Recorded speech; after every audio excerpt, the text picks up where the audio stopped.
It is time for the biggest competition in the world, which happens every 4 years. That's right, the FIFA World Cup.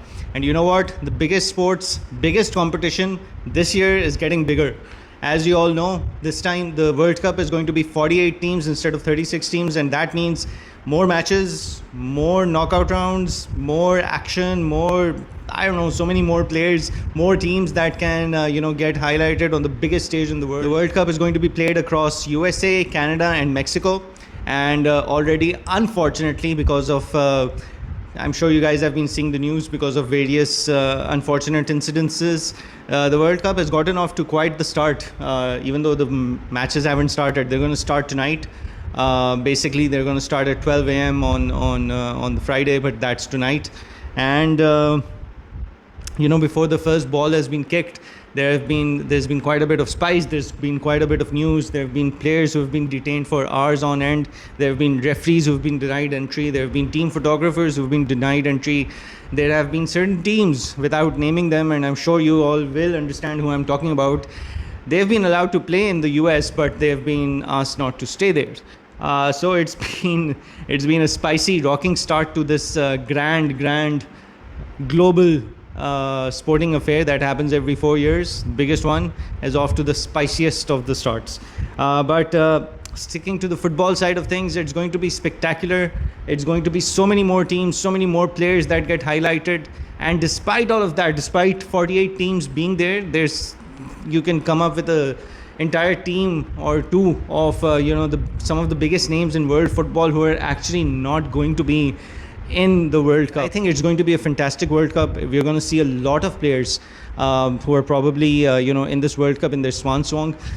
A couple of them really legendary. I've been seeing this post go around where there are 4 players who played in the 2006 World Cup, and now they're in the 2026 World Cup as well.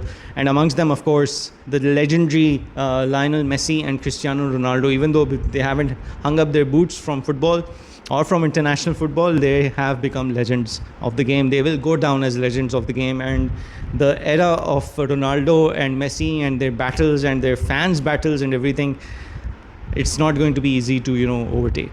So it's going to be exciting from that point of view. There are a couple of teams that are going to be favorites. You have your hot favorites. You have France, you have Spain. Both their squads are stacked with a lot of talent. You have France with Olise, Mbappe, and Dembele, and all of those attacking traits. You have William Saliba in defense. But then you also have Spain with Lamal and the rest, who will definitely show up, who will definitely provide a lot of heat in the competition. So it's going to be interesting for sure, but you cannot write off England. They also have a very, very solid team. They have a really great team. If they can click, if they can find their mojo, they might do well. And then there are other teams as well. But these two are the favorites that you will see across a lot of pundits who will be saying the same thing. And of course, they have the players who are going to be making all the headlines. Your top goal scorer is probably going to come from France or Spain, or on the outside chance, Kane might get the golden boot. And then you have your assists, your playmakers, again from France or Spain. Yamin Lamal is probably going to be right there at the top in terms of playmaking, in terms of creating those assists, in terms of getting goals and assists both, but those goal contributions in total. And then you have your Cristiano Ronaldo and a Portugal team which looks pretty strong as well. So I would peg them down to have a deeper run. Argentina, the defending champions. I mean, you can never rule out anything in football, but I think they're probably a little lower down the pecking order in terms of whether they'll be able to retain their World Cup title or not. But let's see. It's going to be interesting. Like I said, for Pakistanis watching, your best bet is heading over to TapMad, getting their subscription, downloading their app, and signing up with them if you don't already have a subscription with them or you don't already use them, because they'll be showing all the World Cup matches. I'm not sure if Maiko will be as well, but TapMad is your best option in that.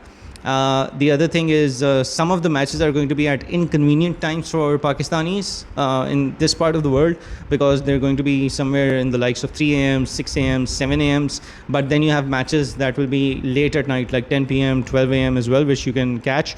And then you have very early morning matches as well, like 9 a.m., 10 a.m. as well. So Yeah, just look at the schedule, look at how your favorite team is playing. So, just look at their schedule, look at those match times, and you can catch all the action on TapMat. And it's going to be 1.5 months of footballing, fierce footballing action.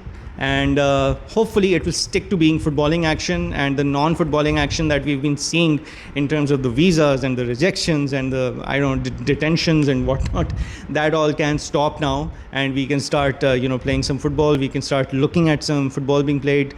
We can enjoy the sport for what it is.